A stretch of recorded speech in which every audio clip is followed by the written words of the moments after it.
Hello, and welcome to another episode of Thrive Like a Parent podcast. Today, we're going to talk about boundaries, and we're going to talk about boundaries as it relates to every facet of your life and why they are so incredibly important. Now, there was a time in my life where I had zero boundaries. I didn't even know what the hell a boundary meant, nonetheless have them. And I don't think I was really taught even what boundaries were as a child. And I don't really think that that honestly existed when our parents were growing up. And so, because I had zero boundaries, I was this like anxious, attached girl who was wildly insecure, always craving validation and longing to be seen and heard and worthy of others. And to make sure that I was seen and heard, I would not only hold boundaries for myself and verbalize them, but I would completely violate the boundaries that I didn't even know I needed. And, my emotional work on myself, my work on myself as a mom and my regulation and not just the sensory regulation, but the emotional regulation, that really started taking place in 2018. And it started when I realized how completely honestly miserable I was. And if you can picture it, I had just moved here to Austin. I had just sold my business. I realized that I needed to sell my business, or I wanted to sell my business, because I was stretched so incredibly thin as a mom and a caretaker and business owner and all the different things. So we moved here to Austin. I got settled and then I became a caretaker 100% of the time for my children and for Jonathan. And I will never forget this like overwhelming feeling of I'm not going to make it. Like this overwhelming feeling literally at 3 in the afternoon. This is exhausting. Charlie was 4. Eli was, or Charlie, I guess was, yeah, 4. And Eli was like an almost 2. I don't know. Or 5 and 2 because they're 3 years apart. But either way, they were still super, super young. And I used to get this box wine from Trader Joe's. And I, as soon as I would get home from picking the kids up from school, I'd be like, okay, like here's a glass of wine. And it would help take the edge off for me and be able to make it through the rest of the day. And it would, I mean, I'm sure you've had a glass of wine before. It just like smooths things over, if you will. And I think deep down in my brain, I was like, this isn't like probably healthy to be like, oh, I think I need a glass of wine at 3 in the afternoon to be able to get through the rest of the day. And with that awareness and understanding, I was like, I don't want to be reaching or craving or needing something to help me make it through the day within my life. Like that is the epitome of me hanging on by a thread. And that was very, very short lived. I stopped that very quickly because it didn't feel good and I didn't enjoy it and all the different things. I've never had an issue with alcohol in terms of, I wouldn't say that I have an addictive personality. I wouldn't say any of that. I just think that it's something that we need to discuss the normalcy of how typical it is for all of us to be like, oh, I just need a glass of wine. Like it's kind of our crutch, if you will. And the more and more I have done this work since 2018, the less and less I actually drink. And to this point, I couldn't even tell you the last time I drank. I may have taken a sip here and there. Um, but I don't really need it. I don't really crave it. I don't really want it. And I have built other boundaries and coping strategies within my routine to help make sure that I'm enjoying my everyday life. And I think that if you are reaching for that glass of wine or you're reaching for, you know, an afternoon Xanax, or if you're reaching for, and again, like, by the way, this is zero judgment here, but if you are needing these things in order to, quote, make it through the day, I think that that's literally a sign of ding, ding, ding, there's an engine light on, or there's something going on the dashboard of your car saying you need maintenance. And that's what that was for me, because I knew that when I was like taking that glass of wine, I was like, this A doesn't feel good. This B is kind of odd. Like, C, like, this isn't sustainable. And like, I feel like shit the next day. Like, it wasn't for me. And so I started really digging in and diving in and doing the work on myself of like, what do I want my life to look like? What do I crave my life looking like? And how do I get there? And it really started with exploration first and foremost, but also releasing a lot of my old belief systems and patterns, and truly starting to listen into my gut, like something that was always there, and my intuition of like, okay, I think this is right, or I think this is wrong, or I think I should do this, or I think I should do that, or oh, he kind of spoke to me that way. That didn't really feel good. Yep, nope, that's not right. Really starting to trust within myself. And when you begin to start trusting within yourself, it takes first and foremost a lot of observation, but then the next stage then comes verbalizing it, if you will. And when you're verbalizing it, it ends up looking like boundaries. And boundaries are hands down the most important part of a friendship, of a relationship with your anyone in your family, parents, partner. It's the most important part of any relationship. And I don't really necessarily feel that most of us understand that, because we didn't grow up with it. We didn't watch our parents have boundaries. I certainly didn't watch my parents have boundaries. I would see my dad, act a certain way, and then my mom would walk on eggshells to make sure that it didn't happen again, or try to fix it, or try to please him, or try to make sure that our family looked like this perfect, like literally white picket fence perfect family, and we are still and were so far from it. But when you first start requesting and enforcing and speaking your boundaries, it is so wildly uncomfortable for the ones around you, because they're so used to you not doing it, and it can cause a lot of friction.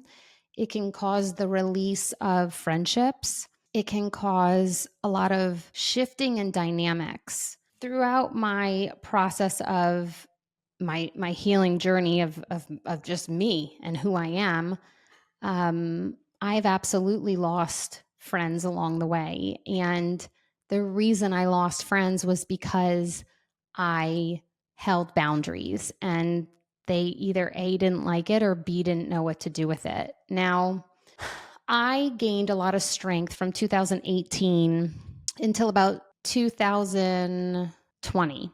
And then I lost a lot of steam, because I then stepped into becoming a single parent and taking on a really difficult battle with Jonathan within our divorce. And it was not a like simple cut and dry divorce. He did not make it very amicable, and it was very consuming, exorbitantly, ridiculously, stupidly expensive, and it didn't need to be. And it took a lot of effort and time that was not necessary.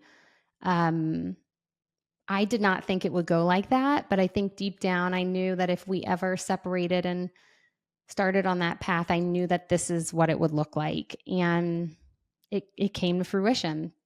And so I lost a lot of steam, and I lost a lot of confidence within myself that I had built from 2018 up until that point. And the friends that I had built really saw I don't want to call it weaker version of me, but really saw a wounded version of me. I think that's the best way to describe it, is if I like had a wound that needed to be healed, like if you break your leg, you need a cast. Like, that's what it was. It wasn't that I was this like broken, never coming back to life human. It was just I was going through really difficult time in my life. And then, of course, in 2021, Jonathan took his own life and we were still together. We were still married. And then I think I got deflated even more.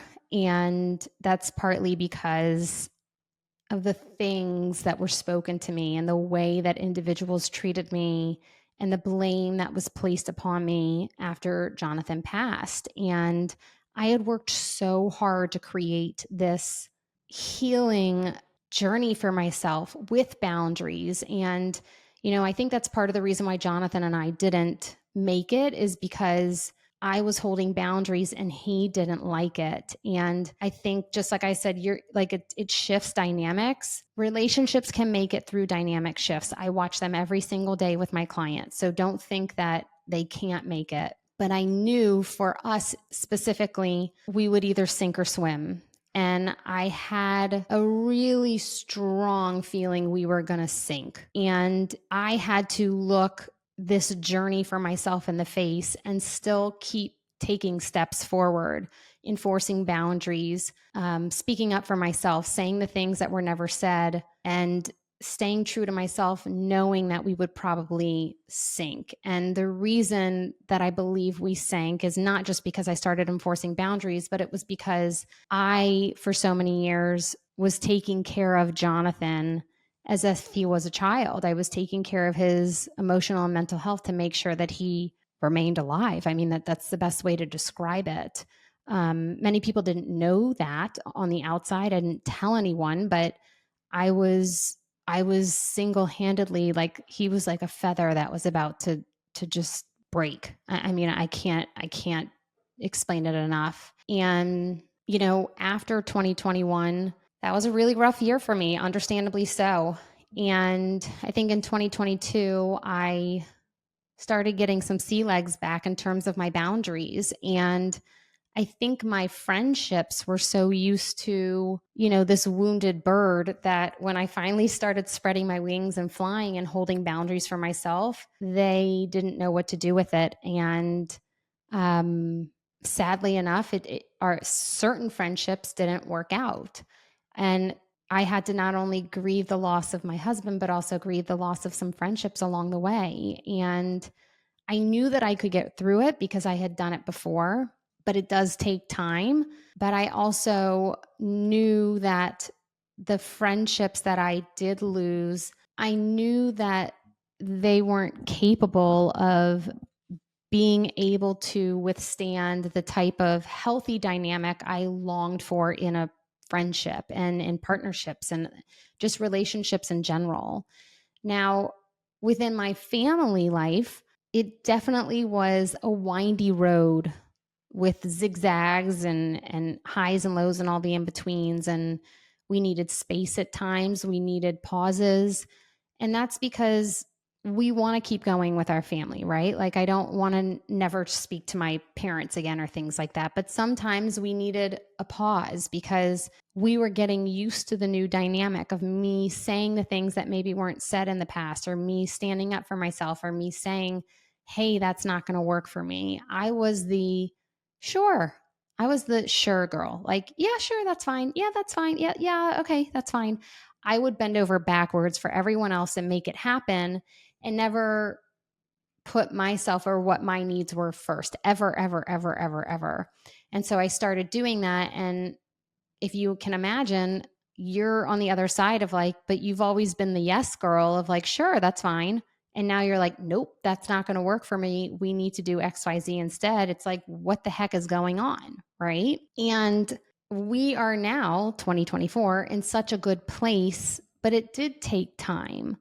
But if you have zero boundaries within your friendships and your relationships and with your loved ones, there is so much that ends up being unsaid.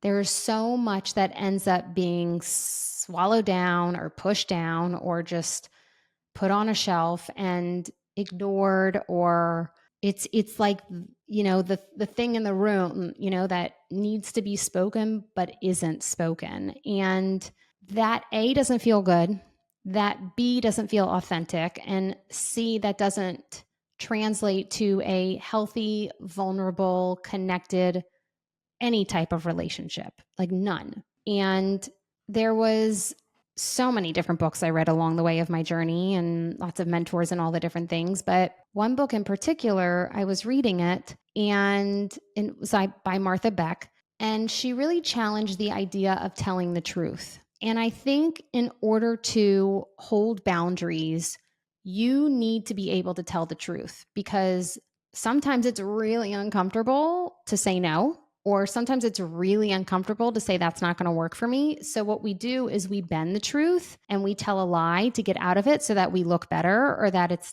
the blow isn't as hard or so that we don't hurt someone else, right? We are always wanting to protect someone else. But again, that leaves such a space and distance for open and honest communication with the ones you love most or the ones you want to be around the most or your partnership or your, friends or family. Like the craziest thing to me is that, and this is in a lot of different facets of life, some relationships we don't fully express ourselves intimately or physically with our partners because we're so afraid that they won't accept who we truly are, or we hide our body because we want to make sure that they're okay with who we are when like that's the person you've chosen. We don't say the thing verbally because we are afraid of rejection from the person we love most. We are so afraid to say the thing because we're so afraid that it won't go over well or that there will be repercussions from you saying the thing. And if you can't be open and honest with your family and your friends and the ones who mean the most to you, like who can you be open and honest with? That's the craziest part about it is like if you are unable to hold the boundaries, say the things you need to say with the ones who you feel you're closest to, you've got to be wildly uncomfortable to say the thing to anyone. And I really pushed myself to just start being honest. And how I did that was listening into my gut and listening into, of course, my nervous system and my emotions and all the different things. And if I would think something, I would process it and take a moment and then decide whether to say it or not. And oftentimes I had to push myself to say it, and it was so wildly uncomfortable. But as I continued saying the things that needed to be said, I got more used to getting out of my comfort zone of safety and being able to speak up for my own needs within a relationship. I was so unwilling, and I've talked about this before on other podcasts with Carter, but specifically for my relationship. And I think that's why it took me so long to do a lot of different things within this relationship now I'm comfortable with. I didn't really even tell any of you that I was in a relationship for 2 whole years. Like I wasn't comfortable even letting anyone know I was in a relationship because I had so much to work through with my relationship with Carter on my own that I didn't want to be on display with a guy. I wanted to make sure that we worked out the kinks or that we moved through all of my triggers or we moved through the difficult conversations first to see how this dynamic was going to work. And I was so unwilling to have a similar dynamic of what I had in the past. I did not ever want that again. And I was determined to change things and make things different. And it was a journey for me of a lot of discomfort and a lot of ownership of my emotions and ownership of my feelings and being able to say them, and also making sure that I had a partner who could hear those things. That was really important as well. And I feel more comfortable in my own skin, more authentically Brooke than I have in years. And I think that's because I'm finally not censoring myself in terms of, yeah, that's fine. Yeah, okay, sure, anymore. I'm able to be myself accept myself, say the thing, as well as release what happens after I say the thing. Meaning, I used to, everyone's like, I'm such an empath. Like, that means how each person is going to react to whatever you say. So you censor yourself because you're so worried and that that's how they're going to feel. I literally had to release all of everyone else's thoughts of, oh, I know that my mom will, oh gosh, that'll really hurt her. Or I know this, or I know that, like, oh God, that's going to really, ruffle her feathers or piss her off. Like, I had to ignore and really push away the expectations I had of others to be able to say the thing and let the chips fall where they may. And did it take time to navigate through certain dynamics and friendships and relationships and all that? Absolutely. Do I feel like I have a more healthy dynamic with every single person in my life? 1000%. I am not afraid to say the thing anymore that needs to be said. And for me, having the hard conversation is the best way to feel an increase in connection with the person that needs to have the hard conversation with. It also lends itself to feeling more vulnerable with that person and being able to see and trust if this can happen within that relationship. And I have chosen individuals to surround me that do have that capacity and are capable. I don't want to be able to say something to someone and then be like, oh, well, it's fine. It's no big deal. I want to be able to say something to someone and be like, wow, thanks for sharing. And I want to also teach my children what boundaries look like. I want to teach my children that it's okay to stand up for their own boundaries. I want to teach my children that I, as a mom, have boundaries. I think that that's, yes, a whole nother topic, and it could be a whole nother podcast, but and I said this recently on another podcast, but I'm really pushing this a lot lately because I feel like on this particular topic, I held my tongue for so long. There would be books that I would read in the beginning when I first transitioned from working in pediatrics to adults, specifically parents. I would read, I'm telling you, from like well known individuals within the parenting space, individuals who have even been on this podcast that I've very much respect and really love. And every book I would read, I was like, nope, they missed the mark.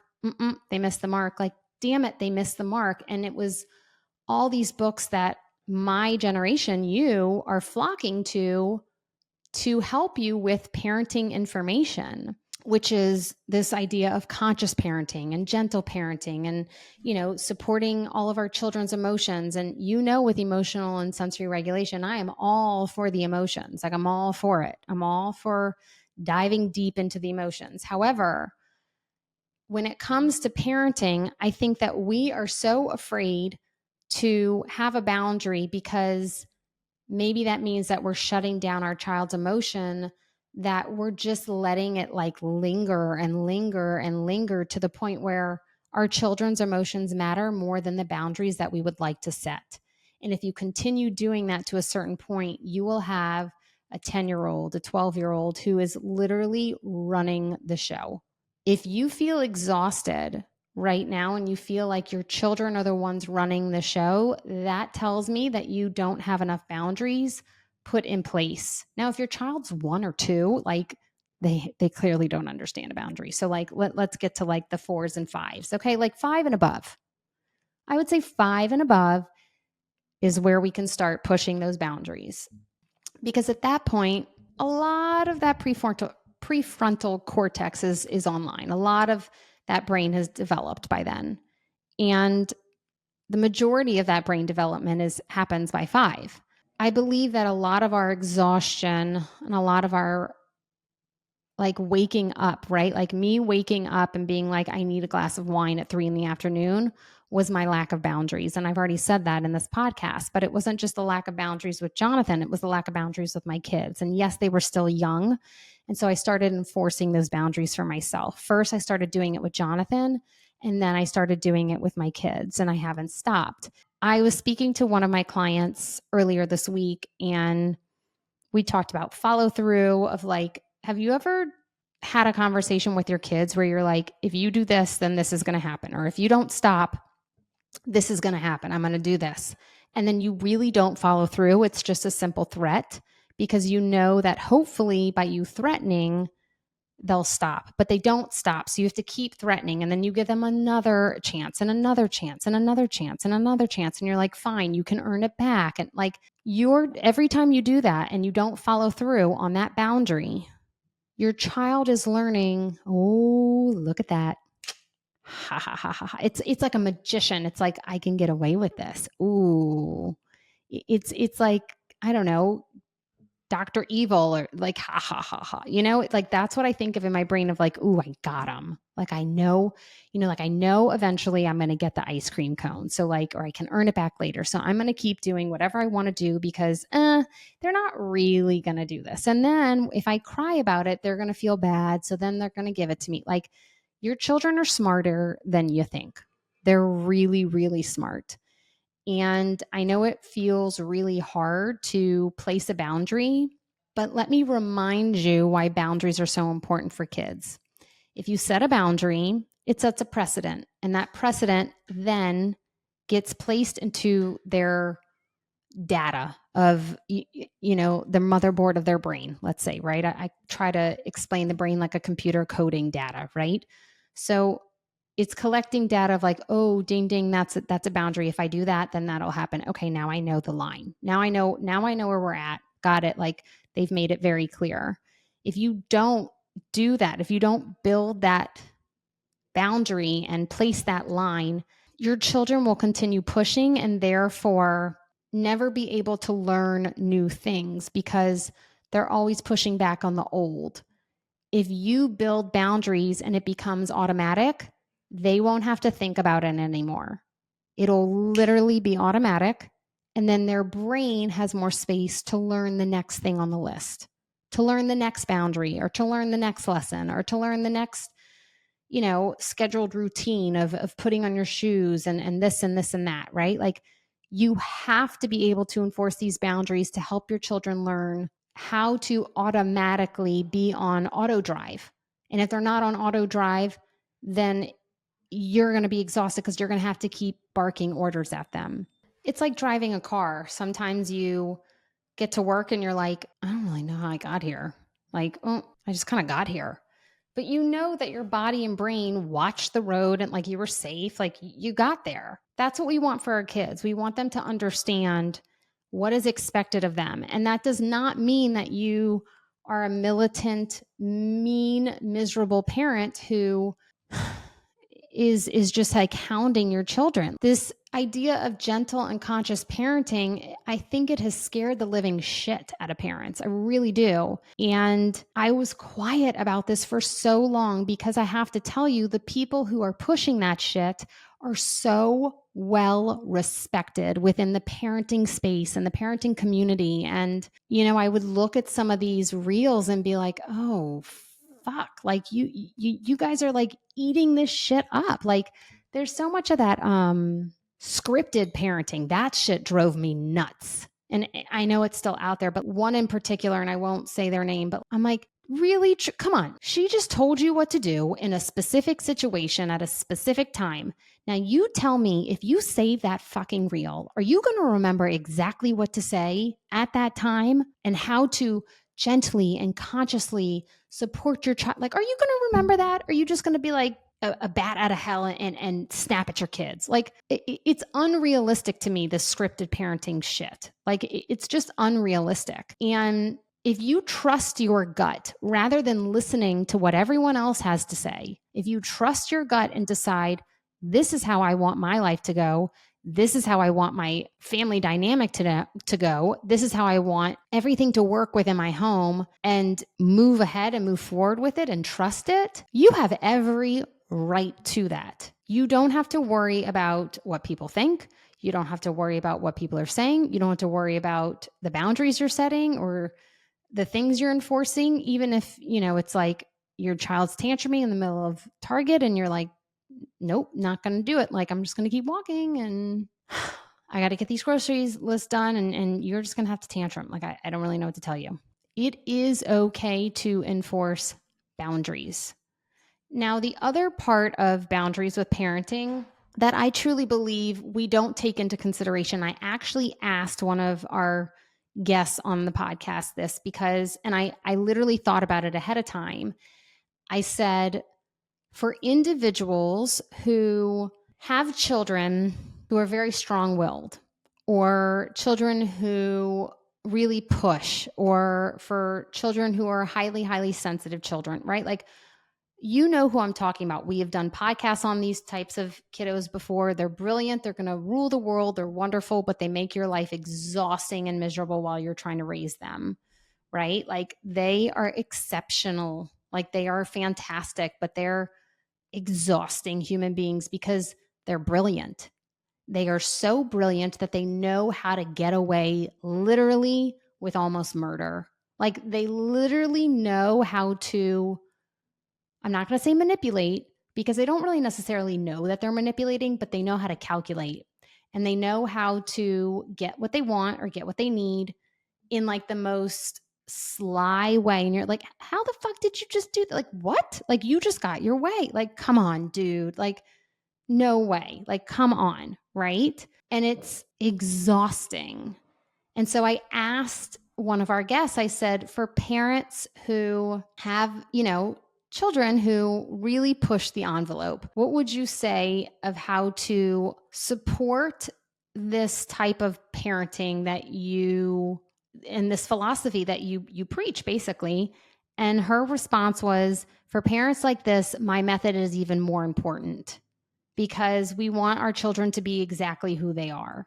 But if your child is the one who's like, fuck you, I'm not going to school, I'm going to go get on the roof and not make it to school on time every single day, and you've got to go to work, or you're dying to get out the house for a workout, or whatever it is, like, allowing your child to be who they want to be in that moment doesn't necessarily work. And just being like, okay, well, if you don't want to go to school today, then all right, well, you get to decide. Like, no, nope.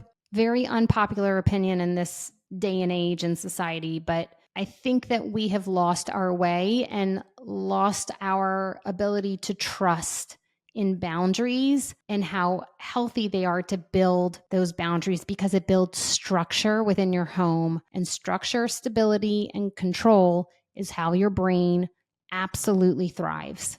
I say it all the time: structure, stability, control. And so we need to build that structure for our children. And so this is your permission slip to build boundaries with your partners, your family, your loved ones, your friends, like your kids, the mailman. Like, I don't care, man, woman, like waitress, I don't care who it is, but it is okay to have boundaries. Now, I'm not saying be an asshole or like tell people to go fuck themselves. Like, I'm not saying that.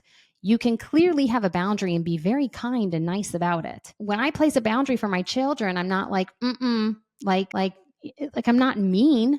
I'm just like, hey, like, that's not going to work. That's not going to work. That's not going to work for me. And I'm very kind about it, but I'm just honest, right? It is okay to sit back, look at your life, and start making changes based on what is and isn't working, what boundaries you are or are not setting, and how you want your life to look. And I'm going to reiterate, even though I've said this before, just because my relationship didn't work out based on me placing boundaries does not mean that it won't work for you. And I've seen it over and over and over again for many years with hundreds and hundreds of families. You can shift dynamics and they will survive. So the first step that I'm going to leave you with is observation and trusting and listening into your gut. And if you think it, start saying it. And until next time, XOXO, Dr. B.